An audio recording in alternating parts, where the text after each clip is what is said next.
नमस्कार दोस्तों, मैं हूं ओम पटेल और आप देख रहे हैं आपका अपना YouTube चैनल ओपी के ऑनलाइन। आज हम कक्षा 10वीं विषय सामाजिक विज्ञान के अंतर्गत भूगोल का अध्याय 4 कृषि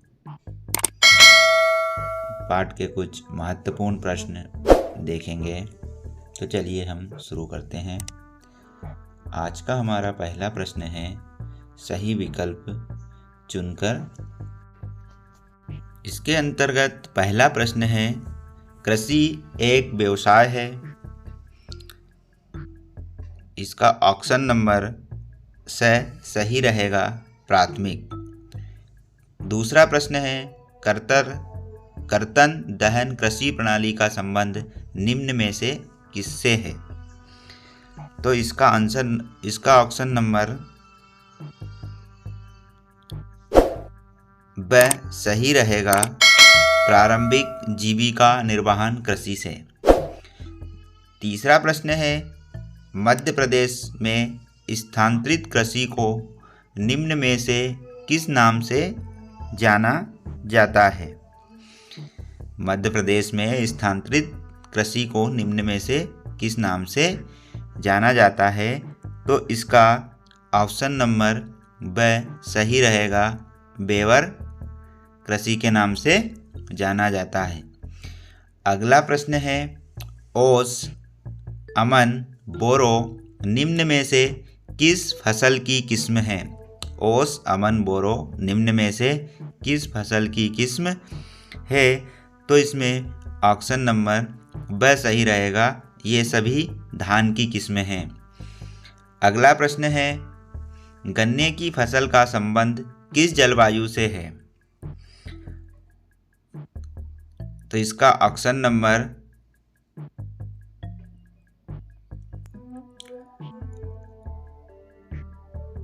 अ सही रहेगा, उष्ण और उष्ण कटिबंधीय। अगला प्रश्न है, भारत का प्रमुख गन्ना उत्पादक राज्य निम्न में से कौन सा है? तो इसका ऑप्शन नंबर सही रहेगा, उत्तर प्रदेश। अगला प्रश्न है, 200 दिन पाला रहित खिली धूप निम्न में से किस फसल के लिए आवश्यक है? 200 दिन पाला रहित और खिली धूप निम्न में से किस फसल के लिए आवश्यक है? तो इसका ऑप्शन नंबर ब सही रहेगा, कपास। अगला प्रश्न है, निम्न में से किस फसल को पीला सोना कहा जाता है? निम्न में से किस फसल को पीला सोना कहा जाता है? तो इसका ऑप्शन नंबर ब सही रहेगा, सोयाबीन को पीला सोना कहा जाता है। अगला क्वेश्चन है, वे फसलें जो वर्षा ऋतु के प्रारंभ में बोई जाती हैं निम्न में से क्या कहलाती है? वे फसलें जो वर्षा ऋतु के प्रारंभ में बोई जाती है निम्न में से क्या कहलाती है? तो इसका ऑप्शन नंबर ब सही रहेगा, खरीफ की फसल कहलाती है। अगला प्रश्न है, निम्न में से कौन सी फसल रबी फसल है? निम्न में से कौन सी फसल रबी फसल है? तो इसका ऑप्शन नंबर ब सही रहेगा, चना रबी की फसल है। हमारा दूसरा प्रश्न है, रिक्त स्थानों की पूर्ति कीजिए। इसमें पहला प्रश्न है, छत्तीसगढ़ और अंडमान निकोबार में स्थानांतरित कृषि को खालिस्तान कहा जाता है। तो इसका आंसर आएगा दीपा कहा जाता है। दूसरा प्रश्न है, देश में मूंगफली का प्रमुख उत्पादक राज्य खालिस्तान है। तो इसमें आएगा गुजरात। तीसरा प्रश्न है, कपास, जूट, सन खालिस्तान फसलों के नाम हैं। तो इसमें आएगा रेशेदार फसलों के नाम हैं। अगला क्वेश्चन है, देश में रबड़ का सबसे बड़ा उत्पादक राज्य खालिस्तान है। तो इसमें आएगा केरल। अगला प्रश्न है, भारत में कॉफ़ी की खालिस्तान प्रमुख किस्म है। तो अरेबिका, इसमें आएगा अरेबिका। अगला प्रश्न है, खालिस्तान गेहूं का प्रति हेक्टेयर सर्वाधिक उत्पादन करने वाला राज्य है, तो इसमें आएगा पंजाब। अगला प्रश्न है, ग्राम स्वराज की अवधारणा खालिस्तान की देन है, तो ग्राम स्वराज की अवधारणा महात्मा गांधी की देन है। अगला प्रश्न है, खालिस्तान बीजों की नई संकर किस्मों का आविष्कार करने में शक्तिशाली पूर्वक के रूप में जानी जाती है। जेनेटिक इंजीनियरिंग बीज। अगला प्रश्न है, फूल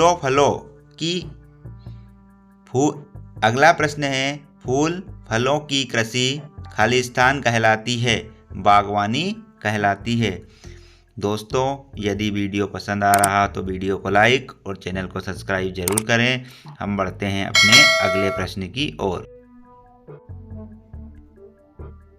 अगला प्रश्न है, सही जोड़ी बनाइए। खंड अ को खंड ब से मिलाना है। तो पहला नंबर 1 पे आएगा रबड़, तो इसमें आएगा केरल, रबड़ की खेती केरल में की जाती है। दूसरा है कपास, तो कपास का आएगा क वाला ऑप्शन महाराष्ट्र। तीसरा है चावल, तो चावल में आएगा घ वाला ऑप्शन पश्चिम बंगाल। अगला है बाजरा, 4 नंबर पर है बाजरा, तो बाजरा में आएगा राजस्थान, ग वाला, बाजरे का राजस्थान। 5वां है गन्ना, तो गन्ना का आएगा च वाला, उत्तर प्रदेश। 6ठा है सोयाबीन, तो सोयाबीन में आएगा मध्य प्रदेश। 7वां है मूंगफली, तो मूंगफली में आएगा गुजरात। अगला है चाय में आएगा असम। अगला ऑप्शन है मक्का, तो मक्का आएगा कर्नाटक। अगला है रागी, तो रागी आएगा आंध्र प्रदेश। अगला प्रश्न है सत्य असत्य लिखिए। पहला प्रश्न है, जीविका निर्वहन में कृषि उत्पादन अधिक होता है।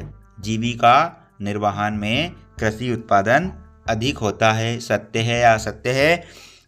तो ये असत्य है। दूसरा प्रश्न है, मणिपुर में स्थानांतरित कृषि को पामुल कहा जाता है, तो ये सत्य क्वेश्चन है। तीसरा है, कृषि भूमि पर बढ़ता जनसंख्या दबाव गहन जीविका कृषि की विशेषता है। कृषि भूमि पर बढ़ता जनसंख्या का दबाव गहन जीविका कृषि की विशेषता है। जी हाँ, यह भी सत्य क्वेश्चन है। अगला है जावरा, बाजरा, रागी भारत में उगाए जाने वाले मोटे अनाज की किस्म है। जी हाँ, यह भी सत्य क्वेश्चन है। अगला प्रश्न है, कपास उत्पादन में महाराष्ट्र देश का सर्वप्रमुख राज्य है। जी हाँ, यह भी सत्य क्वेश्चन है। अगला प्रश्न है, रबड़ का पौधा भूमध्य रेखीय जलवायु का पौधा है। रबड़ का पौधा भूमध्य रेखीय जलवायु का पौधा है। जी हाँ, यह भी सत्य क्वेश्चन है। अगला है, असम देश का सर्वाधिक चाय उत्पादन वाला राज्य है। जी हाँ, यह भी सत्य क्वेश्चन है। अगला प्रश्न है, कृषि के क्षेत्र में क्रांतिकारी परिवर्तन लाने वाली योजना का नाम हरित क्रांति है। जी हाँ, यह भी सत्य क्वेश्चन है। अगला प्रश्न है, बाजरा के उत्पादन में राजस्थान देश का प्रथम स्थान है। राजस्थान का देश में प्रथम स्थान है। जी हाँ, यह भी सही है, सत्य क्वेश्चन है। भूदान ग्रामदान आंदोलन को रक्तहीन क्रांति के नाम से भी जाना जाता है। जी हाँ, यह भी सत्य क्वेश्चन है। अगला प्रश्न है, एक वाक्य में उत्तर दीजिए। एक वाक्य एक शब्द में उत्तर दीजिए। इसके अंतर्गत पहला प्रश्न है, कपास के पौधे का मूल स्थान किस देश को माना जाता है? तो इसका आंसर है कपास के पौधे का मूल स्थान देश भारत को माना जाता है। दूसरा प्रश्न है ग्रीष्म काल में बोई जाने वाली हरे चारे व सब्जियों की कृषि प्रारूप को कहा जाता है। तो इसमें आएगा जायद,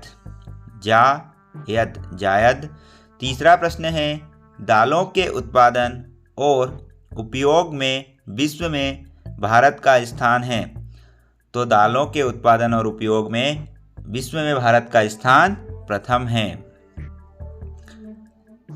अगला प्रश्न है चाय की खेती किस प्रकार की खेती है। तो इसका आंसर आएगा चाय की खेती रोपण कृषि है। पांचवा प्रश्न है किस फसल को सुनहरा रेशा कहा जाता है। तो जूट की फसल को सुनहरा रेशा कहा जाता है। अगला प्रश्न है अलसी और सरसों किस ऋतु में बोई जाती है। तो इसका आंसर आएगा अलसी और सरसों शीत ऋतु में बोई जाती है। अगला प्रश्न है देश की सबसे प्रमुख तिलहन फसल का नाम लिखिए। तो देश की सबसे प्रमुख तिलहन फसल के नाम मूंगफली, सरसों, सोयाबीन हैं।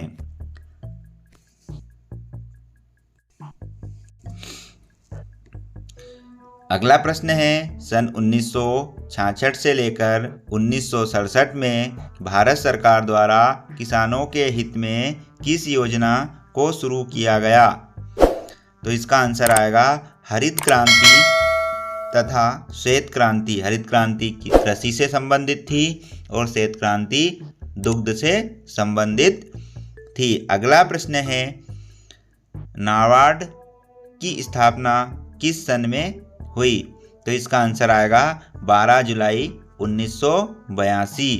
अगला प्रश्न है किसान क्रेडिट कार्ड केसीसी योजना किस वर्ष शुरू हुई। तो इसका आंसर आएगा सन 1998 में। अगला प्रश्न है भारत की प्रमुख खाद्यान्न फसल का नाम लिखिए। तो भारत की प्रमुख खाद्यान्न फसल का नाम चावल है। कुछ और महत्वपूर्ण प्रश्न हैं तो देखिए भारत में प्रश्न नंबर 1 है भारत में विभिन्न कृषि पद्धतियाँ क्यों विकसित हुई। तो इसका आंसर आएगा भौतिक पर्यावरण, तकनीकी जानकारी और सामाजिक सांस्कृतिक प्रथाएं कुछ प्रमुख कारक हैं जो भारत में कृषि की पद्धति को प्रभावित करते हैं। इसीलिए तदनुसार खेती की पद्धतियां विकसित की जाती है।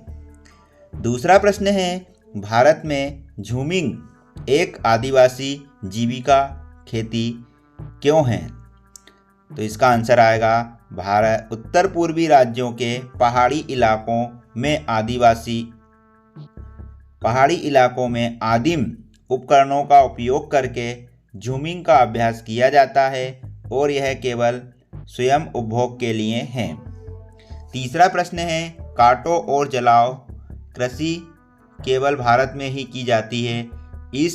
आप इस बात से सहमत हैं? नहीं, यह अन्य देशों जैसे ब्राज़ील, मेक्सिको, मध्य अमेरिका, मध्य अफ्रीका आदि देशों में प्रचलित है। प्रश्न नंबर 4 स्थानांतरित कृषि से क्या तात्पर्य है। तो इसका आंसर आएगा स्थान बदल कर, मतलब एक स्थान से दूसरे स्थान पर स्थान बदल कर कृषि करना स्थानांतरित कृषि कहलाती है। पूर्वोत्तर भारत में इस प्रकार की कृषि को जूमिंग कृषि भी कहा जाता है। अगला प्रश्न है उत्तर पश्चिम भारत में रबी फसलों की सफलता के 2 कारण बताइए। तो इसका प्रमुख कारण है पश्चिमी विक्षोभ के कारण सर्दियों के दौरान वर्षा की उपलब्धता। दूसरा है हरित क्रांति का सफल क्रियान्वयन जिसके कारण उत्तर पश्चिम भारत में रबी की फसलें हुई। अगला प्रश्न है रबी फसलों की बुआई की अवधि एवं मुख्य फसल लिखिए। तो आंसर आएगा इसका रबी फसलें जून और जुलाई के महीनों में मानसून की शुरुआत में बोई जाती है, मुख्यतः चावल, सोयाबीन आदि। अगला प्रश्न है प्रारंभिक जीवन निर्वाह कृषि की कोई 2 विशेषता लिखिए। तो इसका आंसर आएगा नंबर 1 भूमि के छोटे भूभाग पर की जाती है। दूसरा है आदिम कृषि के पुराने औजारों का उपयोग किया जाता है। अगला प्रश्न है भारत में आत्मनिर्भर कृषि की मुख्य विशेषता लिखिए। भारत में आत्मनिर्भर कृषि की मुख्य विशेषता लिखिए। तो इसका आंसर आएगा आत्मनिर्भर कृषि की विशेषताएं। यह कृषि बहुसंख्यक किसानों द्वारा की जाती है, मतलब बहुत सारे किसानों द्वारा की जाती है। दूसरा है खेतों का आकार छोटा होता है। इसमें क्या होता है, खेतों का आकार छोटा होता है। खेत स्थान स्थान पर बिखरे हुए होते हैं जिनमें आधुनिक तकनीकों का प्रयोग कठिन होता है। अगला प्रश्न है रोपण कृषि की 2 विशेषता बताइए। तो नंबर 1, इस कृषि का क्षेत्र लंबा चौड़ा होता है, व्यापक क्षेत्र में की जाती है, इसमें अधिक पूंजी की आवश्यकता होती है तथा अधिक श्रम की जरूरत भी पड़ती है। प्रश्न नंबर 10वां है भारत में उगाई जाने वाली मुख्य रेशेदार फसलें कौन कौन सी है। भारत में उगाई जाने वाली मुख्य रेशेदार फसलें कौन कौन सी है। तो इसका आंसर है भारत में उगाई जाने वाली 4 मुख्य रेशेदार फसलें निम्न हैं। कपास, जूट, सन और प्राकृतिक रेशम। इनमें से पहली 3 मृदा में फसल उगाने से प्राप्त होती है। चौथा रेशम के कीड़े के कोकून से प्राप्त होता है जो शहतूत के पेड़ों की हरी पत्तियों पर पलता है। अगला प्रश्न है गन्ना किस प्रकार की फसल है और उसका उपयोग किस में किया जाता है। तो गन्ना एक महत्वपूर्ण व्यापारिक फसल है। गन्ना क्या है, एक महत्वपूर्ण व्यापारिक फसल है। गन्ना चीनी बनाने में प्रयुक्त किया जाता है। चीनी उद्योगों में गन्ने का प्रयोग होने के कारण यह एक महत्वपूर्ण मुद्रादायिनी कृषि उपज बन गया है। अगला प्रश्न है जूट को सुनहरा रेशा क्यों कहा जाता है। तो जूट को भारत का सुनहरा रेशा कहते हैं। इसका कारण यह है कि जूट का रेशा सोने की तरह चमकीला होता है। क्या होता है कि जूट का जो रेशा होता है वो सोने की तरह चमकीला होता है। इसे बहुत उपयोगी, सस्ता और व्यापारिक महत्व होने से देश का इसे सुनहरा रेशा कहा जाता है। अगला प्रश्न है हरित क्रांति से क्या आशय है। हरित क्रांति से क्या आशय है। तो हरित क्रांति की शुरुआत 1960 और 70 के दशकों में हुई। 1960 और 70 के दशकों में हुई। इस क्रांति का मुख्य उद्देश्य कृषि उपज को बढ़ाना था। इस क्रांति ने नई टेक्नोलॉजी मतलब नई तकनीकों के द्वारा कृषि उत्पादन बढ़ाया। नई टेक्नोलॉजी और अधिक उपज देने वाले बीजों का इस्तेमाल पर जोर दिया गया। हरित क्रांति के परिणाम सुखद आए और खासकर पंजाब हरियाणा में आए। श्वेत क्रांति से क्या आशय है। जैसा कि मैंने पहले ही बताया था कि हरित क्रांति कृषि से संबंधित है और श्वेत क्रांति दुग्ध क्षेत्र से संबंधित है। तो श्वेत क्रांति को ऑपरेशन फ्लड भी कहा जाता है। इसकी शुरुआत दूध के उत्पादन को बढ़ाने के लिए हुई। उत्तम नस्ल के अधिक दूध देने वाले पशुओं पर विशेष जोर दिया गया जिससे देश में बढ़ती हुई मांगों को पूरा किया जा सके। गहन जीविका कृषि की कोई 3 विशेषता लिखिए। गहन जीविका कृषि की कोई 3 विशेषता लिखिए। तो नंबर 1, यह कृषि उन भागों पर की जाती है जहां जनसंख्या का दबाव अधिक होता है। यह कृषि श्रम गहन कृषि होती है। दूसरी है अधिक उत्पादन के लिए अधिक मात्रा में रासायनिक खादों व सिंचाइयों का प्रयोग किया जाता है। तीसरी विशेषता इसकी यह है कि यह कृषि भारत के उत्तर, बिहार, पश्चिम बंगाल राज्यों में देखने को मिलती है। अगला प्रश्न है भारत की 3 प्रमुख कृषि ऋतुएं कौन कौन सी हैं। प्रत्येक ऋतु की एक प्रमुख खाद्य फसल का नाम लिखिए। तो प्रमुख ऋतुएं हैं खरीफ, मानसून के आरंभ में पतझड़ ऋतु तक खाद्यान्न फसल का नाम है चावल। रबी, पतझड़ शुरू होकर मार्च अप्रैल तक प्रमुख खाद्यान्न फसल है गेहूं। जायद कृषि ग्रीष्म ऋतु में प्रमुख फसल तरबूज, ककड़ी, हरा चारा, मूंग। वाणिज्य, अगला प्रश्न है वाणिज्य कृषि की 3 विशेषता लिखिए। तो वाणिज्य कृषि की 3 विशेषताएं निम्नलिखित है। यह कृषि लाभ के उद्देश्य से की जाती है। इसमें अधिक पैदावार वाले बीजों का प्रयोग किया जाता है। इसमें रासायनिक खाद व कीटनाशकों का प्रयोग उच्च पैदावार करना होता है। अगला है काटो और जलाओ कृषि की मुख्य विशेषता लिखिए। तो नंबर 1, इस प्रकार की खेती भारत में आदिवासी समुदायों द्वारा की जाती है, जो जंगल को काटते हैं और जला देते हैं और उस पर खेती करने लगते हैं। दूसरा है कुछ वर्षों के लिए खेती के लिए भूमि के टुकड़े साफ करके जला दिए जाते हैं। तीसरी है खेती काफ़ी हद तक सिंचाई और मिट्टी की प्राकृतिक उर्वरता के लिए मानसून बारिश पर निर्भर करती है। अगली विशेषता है वे अपने भरण पोषण के लिए केवल अनाज और अन्य फसलें उगाते हैं। अगला प्रश्न है गन्ने की कृषि के लिए आवश्यक भौगोलिक दशाएं को लिखिए। तो गन्ने की खेती के लिए आवश्यक परिस्थितियां इस प्रकार है। इसके लिए 21 डिग्री सेल्सियस से 27 डिग्री सेल्सियस तापमान और 75 से 100 सेंटीमीटर वर्षा की आवश्यकता होती है। नंबर 2, यह उपजाऊ अच्छी जल निकासी वाली मिट्टी और गर्म एवं आर्द्र प्रकार की जलवायु में अच्छी तरह से बढ़ता है। तीसरी है यह एक वार्षिक फसल है। इसमें बुआई से लेकर कटाई तक शारीरिक श्रम की आवश्यकता होती है। अगला प्रश्न है रोपण कृषि की 3 विशेषता लिखिए। तो नंबर 1, इस कृषि का क्षेत्र लंबा चौड़ा होता है, व्यापक क्षेत्र में की जाती है। इसमें अधिक पूंजी की आवश्यकता होती है, अधिक श्रम की जरूरत पड़ती है। तीसरा है इससे प्राप्त सारा उत्पादन उद्योगों के कच्चे माल के रूप में लाया जाता है, उदाहरण के लिए कॉफ़ी, चाय, रबड़, नारियल। धन्यवाद दोस्तों। प्रश्न और भी है, वीडियो के नीचे डिस्क्रिप्शन में आपको PDF की लिंक मिल जाएगी, आप उससे डाउनलोड करके पढ़ सकते हैं।